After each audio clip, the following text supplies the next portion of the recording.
We're right at the cusp of seeing a lot of distress happening. One of the biggest challenges that we're seeing right now, and I see some of the operators maybe not as concerned about their investors as maybe themselves. If you're in a deal right now, you should be looking at the operator who has the experience. I think we have to get away from this idea of short term ideas. I think we need to be looking at a longer term strategy. All right, everybody. Today we have Julie Ann Peterson, old friend of mine with Old Capital Lending, very experienced woman in the capital markets. This woman's a connector, and she has a lot of knowledge of what's going on right now. So I can't wait to introduce her to you. And we're going to have a pretty frank conversation about what she's seeing in the market today. I'm going to tell you, spoiler alert, it's not all good. Most of it's bad, actually. And, if you're an operator who has short term debt or is having any sort of lender trouble, you should listen to this to kind of hear what some of your options are. And let's get right into it. Look, if you get any value out of this show, just interact with it. Subscribe, like, star it, whatever you're watching it on, swipe right, whatever you're watching it on, just do something with it. Share it with a friend. That's all I ask. Write a review, just something. That is how we pay it forward and get to more people just like you. We don't advertise the show. We don't pay to, do anything like that. We just rely on word of mouth and referrals and reviews and things like that. So let's get right into the show. Here we go. All right, all right, all right. Real Estate Runway family, welcome to another episode of the Real Estate Runway podcast. I'm your host, Chad Sutton. We're powered by QUATTRO Capital on this episode, and I'm here with an old friend, Julie Ann Peterson, Senior Director with Old Capital Lending. This is one of the oldest and most prestigious capital markets firms in the country, specifically around commercial real estate. Julie, welcome to the show. How are you today? I am doing great. Thank you so much for inviting me. I'm excited about today's visit and our chat today. Yeah. As with most episodes, when I bring highly, known players on the show here, and sometimes it's hard to coordinate schedules. So I appreciate you, carving out time for me and all those back and forth emails we had to get this done. But here we are today. Julie, tell us about yourself. I know you, I've known you for years, but the listeners do Mhm. not. Tell us where you came from, what got you into this world, and who you are today. Yeah, sure. So originally I'm from Chicago. I live in San Diego now. Been around back and forth, back to Chicago, back to California. Started in the bicycle industry. Actually, I was bike racing at one time. Got into as a manufacturer's rep for a bicycle company, all in Los Angeles. Bought my first house when I was 22 years old in Los Angeles. And we ended up getting looted because of one of the riots that came Oh, through. wow. And my business took a dump, and I had to give my first property that I had ever bought to a friend of mine for $4,000. I always said I do not want to pay a landlord money to live, so I got into my first asset as quick as possible. Lost $80,000. Gave this guy again my first property to a friend for $4,000. He made payments for 12 years. In fact, after 30 some years now, he's finally sold it. Went to the Bay Area, bought a second property, and doubled our money. So, as some of you may be experiencing, it's not all fun and games, right? It's up and down. My company is called, that I own separately from Old Capital, is called Dancing Investments, because investments do not just go straight line up or down, they kind of dance. I've been doing this for quite some time, but what I found to be the biggest struggle is that lenders would say, go away. You don't know what you're doing. And at the time, being a young female, I found that to be quite off putting. And I said, I'm never going to put somebody in that position, like just go away. So, really, my platform coming to Old Capital 8 years ago, I said, I want to help as many people understand how I can help them on the lending side, because that is one of the biggest challenges, especially in today's market. 8 years ago, it wasn't that way. You'd come to us, it was, really great market. Here's a 10-year loan, doing yield maintenance. And the whole structure is totally changed now. So, again, I'm here to help answer questions, to really be a partner in the deal. When we think about lending itself, a lot of people say it's the commoditized environment. Oh, I can go get that for cheaper. That's not what Old Capital does. That's not what Julie at Old Capital does. We really want to educate our clients. So that's kind of a little bit about me. I call my desk the control tower because I'm looking at deals to help my clients, here, put them in this asset, introduce them to brokers. I'm also looking for it for myself and my partner to go and buy ourselves. I also capital raise. So I do a lot of different titles in what I do for commercial real estate. Yeah, that's fantastic, Julie. You've been around doing this for a long time. You've seen some of the ups and downs, and we're in some Mhm. interesting times today as of this recording. It is October 2023. So for many of you, you feel like you've been taking kidney punches for the last 12 to 18 months.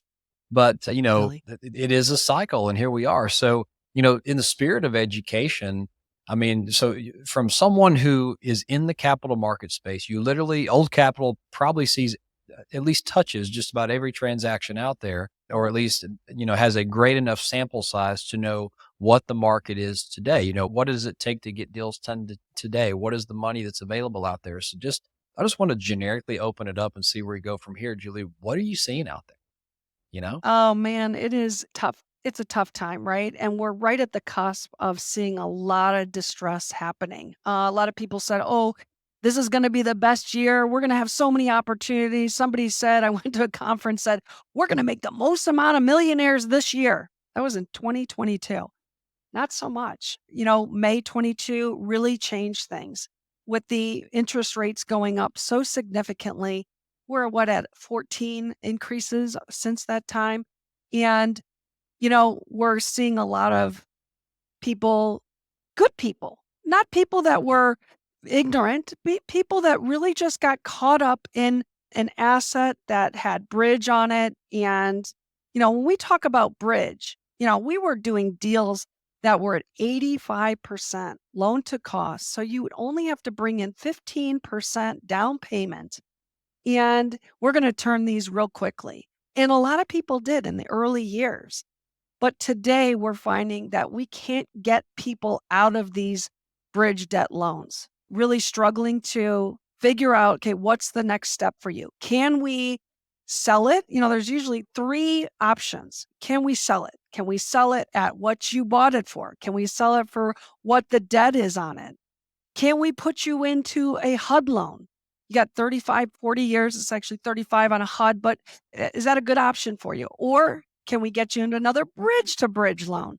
So there's a lot of options, but not good options, let's say, right? And we're seeing a lot of people having to do capital calls. I know that you've been very reactive to capital calls, right? You guys are putting a debt fund together, which is amazing, right? To help get you over this hump, trying to figure out how you can get these deals to continue to move and prosper. That is both the lending and the expense side of deals today is just really challenging.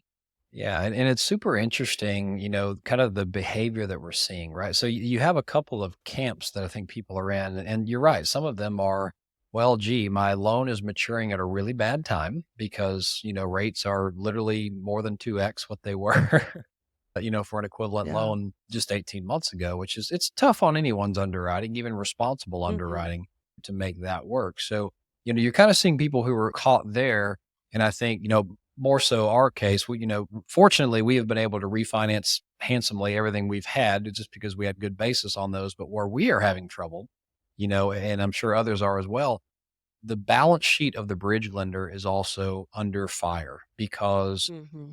a lot of these loans that were made, to your point, they may not be able to refinance them out, which puts their capital structure in danger. And so what we have found is, despite the fact of executing per contract and everything we were supposed to be doing, some of these lenders are just refusing to release construction draws, which creates a big cash problem. And oh, by the way, as the operator, if you can't execute your plan to get to the higher valuation, there's a challenge of whether you can get out or not. So I'm curious, Yeah. are you seeing, a lot of that camp as well, or more so? Go ahead. Yeah. I mean, Chad, on our own deal that we own down in Houston, it took us 5 months Yeah. to get our draws. We lost a lot of good rents. possibilities in that 5 months, and that was very challenging for all of us. And we went to the lender, and the lender said, "Well, you should have infused your own capital," which we actually did. So, it's been a challenge, to say the least, and what we're seeing a lot of people doing now is backing off on their CapEx Mm. budget, right? They're not gonna go to the 100% renovation. They're gonna stop maybe midstream and say, "This is all we've got right now." So it's about conserving cash is what you're saying, yeah? It is about conserving cash, and it's really about leasing up as much as you possibly can, keeping those tenants in place, maybe raising their rents just a little bit, keeping your cash flow as high as possible. We're not doing any, and we're not seeing a lot of people paying out at all on their distributions. And, we see a lot of people backing out saying, I'm not going to continue to put money into these deals from a operation standpoint and from a investor standpoint. When it goes to the capital call position, people are really saying, how long are we going to hold this? Should I Yeah. be putting my capital into this? Because what's it going to take, 6 months, 12 months down the road? Yes, I'm going to maybe buy another rate cap to continue to stay in this loan, but what are we gonna need in another year? Are we gonna have to infuse more capital? So that's been a real challenge from our standpoint. Can we get pref equity for a lot of our clients? Pref equity has been a challenge. Everybody says, "Oh yeah, this is a great time to put pref equity on deals." They don't like to be have a second position lien on the property. A lot of these pref equities, it's not large enough that they wanna get involved in it. So, again, it's been quite a challenge. So, what options do you think? I guess for those who are listening as operators, we have a good mix on this show. Some are LP investors and some are operators, right? And Mhm. it's very interesting that we attract that mix. But for those out there who either are an LP in a deal who's not paying distributions and may be succumb to this issue, and those who are, operators out there, how do you see the lender behavior on maturities right now? So, for example, if you're at a maturity or you're coming up on one, and if you're in a bridge loan, we've talked about folks on the show, those are the ones that are shorter term and typically designed to get you to the longer term financing, but they're floating rate. They may have a rate cap coming due or a maturity date, meaning the loan is almost, fulfilled its life cycle and you have to do something. Are you finding people having success restructuring loans, or has it been a pretty hard conversation on get out or hand me the keys? Like, how are you Yeah, seeing the behavior out there? yeah, I would say probably in the last 6 months. 6 months ago, it was, "No, figure it out." And I think we're starting to see more distress assets, and we're seeing a lot more of these debt funds that are saying, "I don't really wanna take your asset back. Let's see where you're at with the debt yield. Let's see how if we can work on this together." Originally, it was, "You need to do all of the renovations that you said." Well, I ran into some problems. I ran into some higher costs. Now they're Yeah. saying, okay, maybe you don't have to do all of it. What can we do to help you? So I think, looking forward, I think there's going to be more of that restructuring.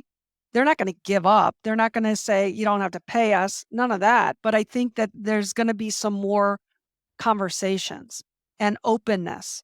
Because again, they don't want to take back these assets. They're in business to rent you the money and get it back. That's not happening. So, what are they going to do to help?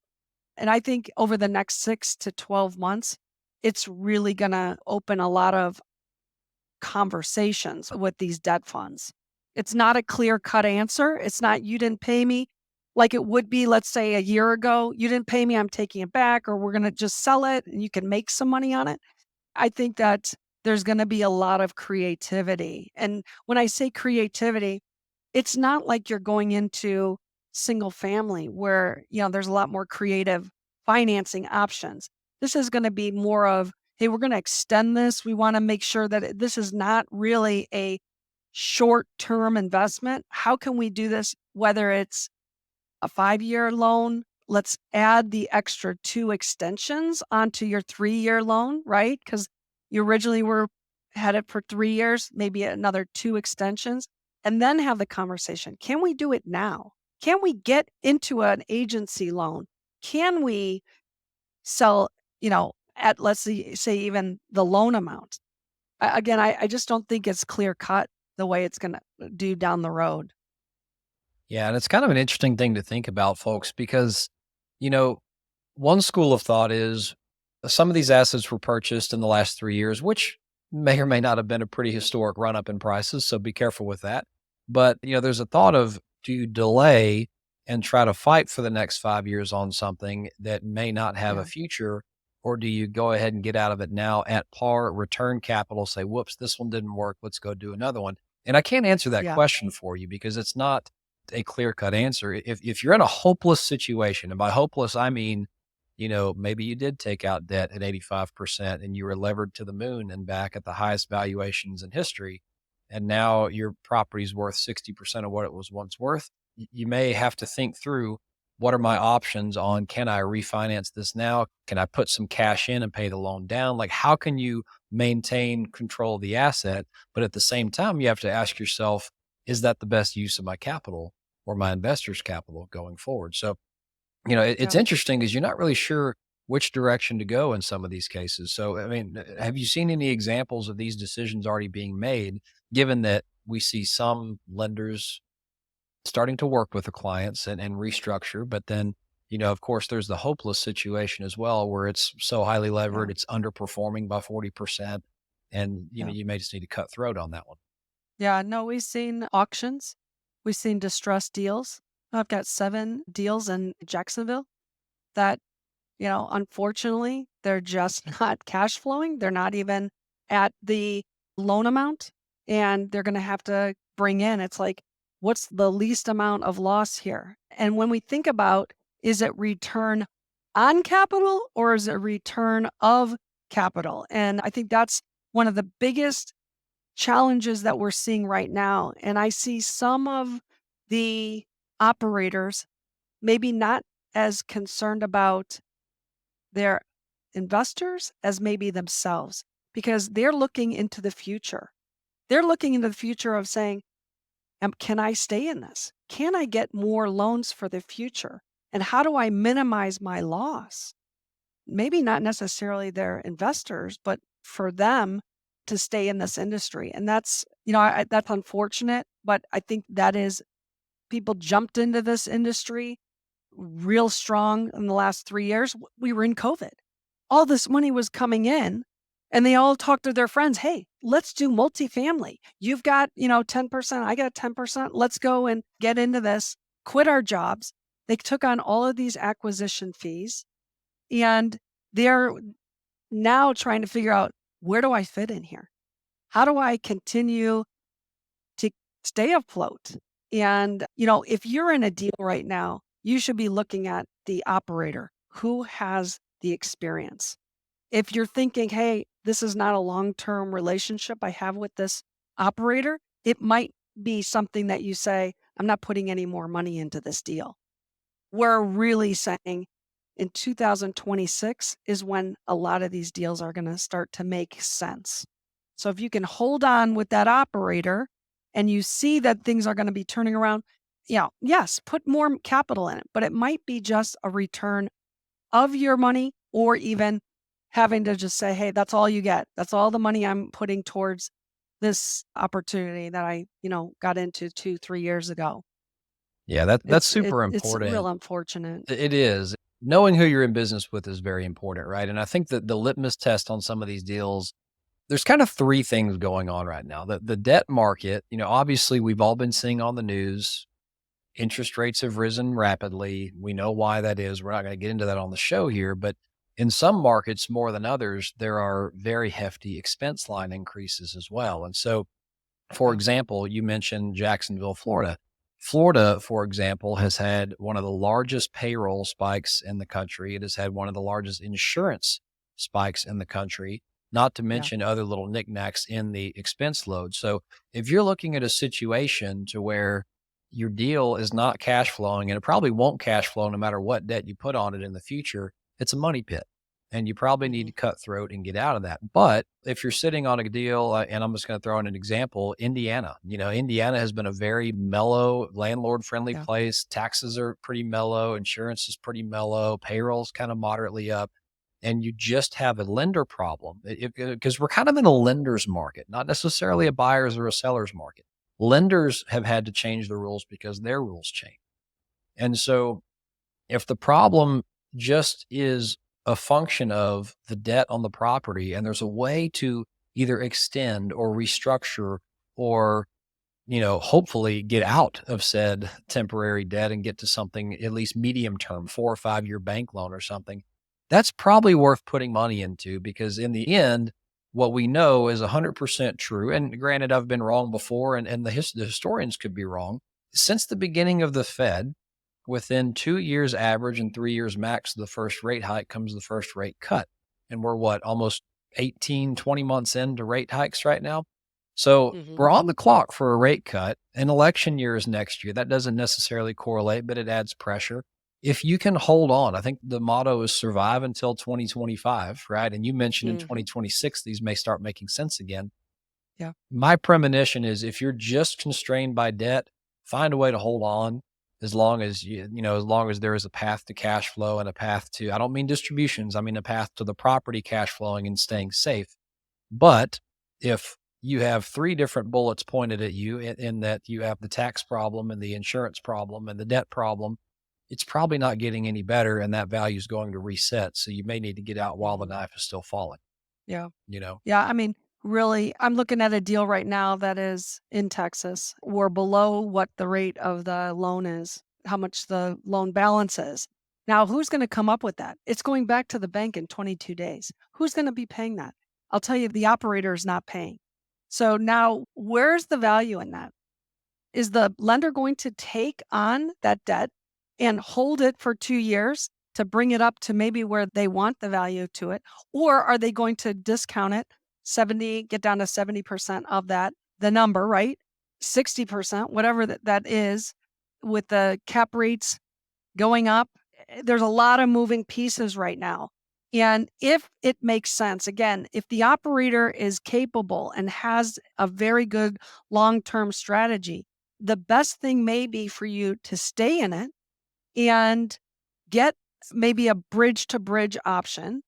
Again, we'd have to see what it looks like, but I think we have to get away from this idea of short term ideas. I think we need to be looking at a longer term strategy. Maybe it's 7 years, maybe it's 10 years. Can we hold out? Does it make sense? Are we able to hold on to a lot of these people put a lot of these operators, I should say, put in a rent growth for what, 14, 15, 20%. There's no way that we're going to continue on. But if you restructure, reforecast that your expense ratio down to what we're at, can you exist? And if you can, stay in it. I think long term, it's going to come back. We're in a slump for 2 years. Can we make it? There's a possibility. If you're with a good operator, I think the future is certainly bright. Yeah, and this is where, Warren Buffett has a saying that when the water recedes, the naked man is exposed. Anyone who touched anything in the last, 10 years pretty Yes. much turned to gold. We had a few of Yes. those as well. That's why you saw good Hmm. operators were able to even exit some deals in less than 2 or 3 years. And that doesn't happen. Yes. That's a unicorn. That's like flipping multifamily. Yeah. But what you need to be looking at now is positioning yourself for the hold. And, personally, I'm sure you have opinions on this, but I've been doing some refinances. Fortunately, on our bridge debt that we had, we were able to move the needle substantially. We weren't highly leveraged. And so even today, although we're Hmm. so frustrated to have signed at 6.5% rates, right? We've Yes. we've so far been able to get out.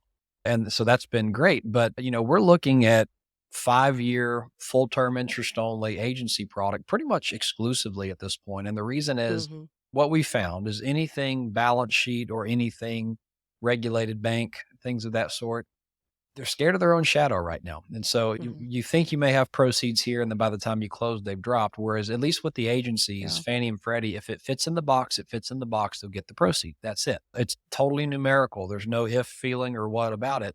And so that's been our best vehicles. We've been loving Fannie Mae full term interest only 5 years and whatever leverage we can get because, okay, it's assumable. We can put a supplemental on it down the road should things change and we decide to hold it. Hmm. And if I decide to sell it, it might be an attractive loan assumption because it's still got full term interest only. Like it's never going to start amortizing. I have seen that when people try to assume loans, they get a little frustrated when they find out, oh, it's amortizing. It's not as good as I thought, you know?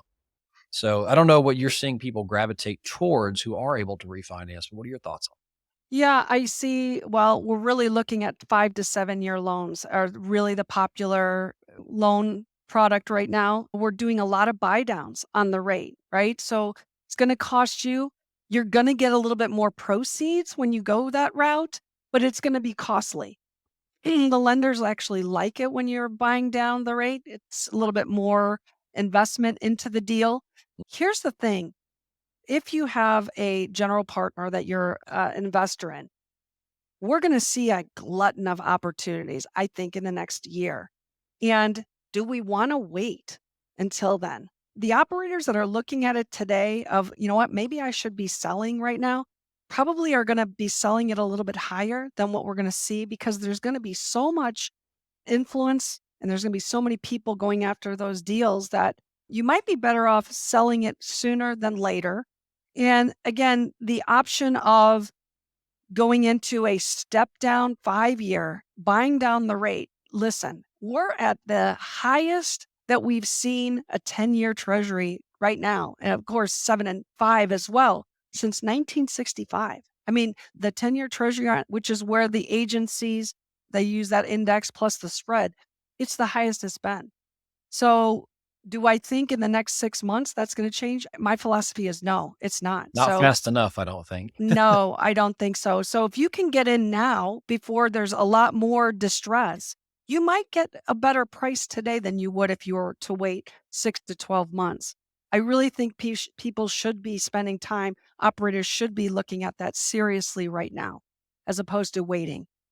That's what I'm encouraging my clients to do. Obviously, look at all the different options, but the sooner you can really put together a plan, get a BOV, figuring out what is the real loss here, the better you are. I do know that there are a lot of operators that are waiting, because the rate caps may come down, but I think it's yeah. So you're going to add another. It might cost you another 600,000-700,000 to buy a rate cap, maybe even 1 million.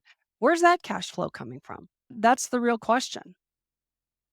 Yeah. And so I think that's the question you've got to ask yourself. If you're in a position where you can either refinance or just restructure and hold, maybe all of this doesn't matter to you and you've already got a 10-year loan in place and you're 3 years in. Sit tight, puppy. Hmm. Just sit Yeah. tight, especially if you're cash flowing well, and you're going to do fine because what we're going through, it is a dip in the market. It is a dip in the prices, mainly driven by the flow of capital, which is driven by the debt, and it will rebound. We don't know to where it will rebound, but we do know that if you only get in trouble in this business if you run out of time or money. It all boils down to that. And so if you have time on your hands, if you have time on your loan, sit tight. If you have cash in the bank and you're cash flowing, sit tight. There's no point in trying to move right now. But I think I agree with Julie. If you're in a dire situation, don't wait. Be proactive, make a Mhm. plan, check all your options, go to the brokers and see how you can sell it, go to Julie, see how you can refinance it. Look at all the Mhm. options and get a plan in place early because remember, it takes 3 to 4 months to do anything, and so if you're 3 to 4 months away, you're already too late. Chad, I would also mention to you that people are taking the highest quotes, right? The best offers on these deals. And honestly, I think that's a short-sightedness from an operator's position because what we're seeing is there's a lot of retrading going on. And is that really your best buyer? I'd encourage operators to be looking at the experience of these operators who are coming and putting in offers. Because the worst thing you can do is get under contract, have to retrade it, bring in somebody else, your second best buyer. And every time it trades, you're losing some capital, you're losing time. Make a good choice. If you're selling it and you've got an operator, make sure that it's the right operator to sell to. Absolutely. It's definitely on execution, the likelihood of execution over numbers on a piece of paper right now. So Yeah. Absolutely. Like always, if you're having trouble with anything like this, reach out to Julie. I'll give you her contact here in a minute. Reach out to me. I'm happy to discuss, with any of my listeners who may need just a second set of eyes or, brainstorming session rather on what you may be able to do. I'll tell you, we have not had it easy, but we have been successful in every fight Mhm. we fought so far. Now that comes with not being highly leveraged. So I hope you're not either if you've been listening to me for years. But no matter if you're a long-term player, a short-term player, or, inexperienced or experienced, it's hard on everybody right now. We're all fighting a It battle we is. haven't fought in many, many years, some in our entire careers. And so reach out. Happy to help. Julie, let's jump over to the Quattro questions real quick, shall we? Yeah, sure. All right. First one. What is your superpower in life or business? And how does it serve you? Yeah. So I'm a connector. A lot of people come to me either trying to figure out how do I do this? Who do I speak to? A lot of times I will put them in contact with whether it's a property manager, equity, possibilities, owners, operators. So that's always been since I was very young, connecting people. And I'm in the right place in my life with the structuring of my company because I can do so many different things and I can utilize that strength that I have. I love that. And you kind of Mhm. gave us a story on this earlier, but I'm curious, what is your biggest failure, in life or business, and what'd you learn from it? Oh man, that's a tough one. I have 4 kids, and as you know, small kids, small problems, big kids, big problems. So I wouldn't call it a failure. I think that, when I've got 4 kids in 5 years. So we were constantly busy. You know, Chad, how it is having little kids. I don't know if it's a failure, but there just was not enough time in the day to be able to give each child exactly what they needed. And I think if I were to look back, I wish I could have made for longer days so that each one I could have given them exactly what they needed at the time when they needed it. If I were to do it again, I'd say I would want to put every day I would have for one child. So everyone felt so supported. I think that that's probably my biggest challenge and failure if there was something, you do the best you can as a parent. To say the least, yes. And man, that's a beautiful thought. What if we had one day each for the kids, individually? I've never even thought what that would be like. Yeah, we get to do it now. Our kids come and visit Yeah. us and we get to spend a One really on good one. quality time with each one of them. And you can't go backwards. You just enjoy what you have and how you've helped create their life and help them move forward. So, I love that. yeah. So going on to the next question, we usually use this part of the show to talk about, podcasts, free gifts, things like that. I know Old Capital has a fantastic podcast, but I'd love to just open it up and see what you'd like to offer to the audience right here, even if it's a conversation with you, which is highly valuable as well. Yeah, sure, sure. Well, always open to having conversations, how I can help you, obviously, and connect you with people that matter, who can, extend you, get you closer to a deal. Also, want to invite you to my Zoom at 8 every Tuesday night. I've been doing this for 4.5 years. I have industry experts come and speak and talk about commercial real estate in some way, somehow. So if I can be of help there to help educate you or your friends or family, always reach out to us. You can find the link to join us on www.dancinginvestments.com. And folks, as always, Julie's contact information and that website will be down in the show notes for your clicking pleasure. So scroll right on down and you can find Dancing Investments down there. Last one, Julie. So, one of our 4 pillars is philanthropy, people, property, profits, and philanthropy. It's kind of what makes us different as a community is everyone uses property and profits, to further their wealth. But, we kind of bookend that with people and philanthropy. So I love to give my guests on the show an opportunity just to share your philanthropic heart and kind of where you like to give back whether it's your time, your talents, or your treasures. And, if there's a link to be had, we'll put it down. Sometimes people give on your behalf. So what's that for you? Yeah, I just do it on a local level. I've gotten involved in our senior center here. I serve lunch on Tuesdays where I'm interacting with a senior clientele that is in my city. And I absolutely love it. I get to hear their struggles, I get to hear their joy. We play bingos once a month. I love giving back. It really touches my heart to be able to see where their generation has been and how we can incorporate it into ours and make some good decisions, hopefully by learning from where they've been and how we can further ourselves into a great nation. I love that. Julie, this has been a fantastic episode having you on here. I so appreciate you coming on. Would you real quickly share the best way to get in contact with you, just audibly, in case someone wants to take it that way? And folks, remember, it is in the show notes. If you are driving or something like that, be safe. But go ahead, Julie. Mhm. Sure, absolutely. So, I'm on all the social medias: Facebook, Julie Ann Peterson; LinkedIn, Julie Ann Peterson.